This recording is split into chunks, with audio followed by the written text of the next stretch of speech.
திருநெல்வேலி ராமையன்பட்டியில் 50க்கும் மேற்பட்ட நாய்களை வீட்டில் வளர்த்த நபர் நிலத்தகராறில் கைதாகி சிறையில் உள்ள நிலையில் பூட்டப்பட்ட வீட்டிற்குள் உணவின்றி இறந்த நாய்களை அகற்றி உயிருள்ள நாய்களை மீட்கும் பணி நடைபெற்று வருகிறது.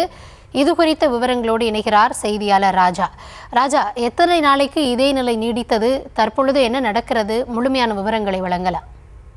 கௌதமி, ராமையன்பட்டி பகுதியைச் சேர்ந்தவர் அழகேசன் என்பவர் வீட்டில் 50க்கும் மேற்பட்ட நாய்கள் வளர்த்து வந்துள்ளார்.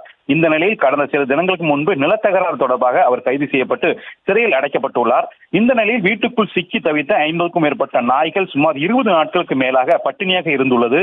மேலும் அழகேசன் அறிவுரின் பேரில் விலங்கு நல ஆர்வலர் சிலர் அவ்வப்போது உணவளித்து வந்துள்ளனர். இருப்பினும் உணவு முழுமையாக கிடைக்காமல் சில நாய்கள் இறந்துள்ளது. இறந்த நாய்களை மற்ற நாய்கள் உணவாக உண்டு வந்துள்ளது.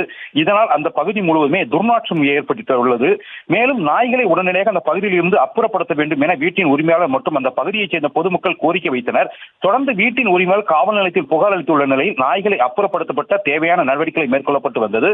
இந்த நடவடிக்கை தொடர்ந்து நீலகிரியில் இருந்து வந்துள்ள விலங்கு நல ஆர்வலர்கள் மற்றும் தமிழ்நாடு அரசு கால்நடை மருத்துவர்கள் குழு இணைந்து நாய்களை மீட்டு உரிய உணவு மற்றும் சிகிச்சை அளிக்கும் பணியும் துவங்கியுள்ளனர். மேலும் மீட்கப்பட்ட நாய்களை நீலகிரியில் உள்ள காப்பகத்திற்கு கொண்டு செல்லவும் திட்டமிட்டுள்ளனர். விவரங்களுக்கு நன்றி ராஜா.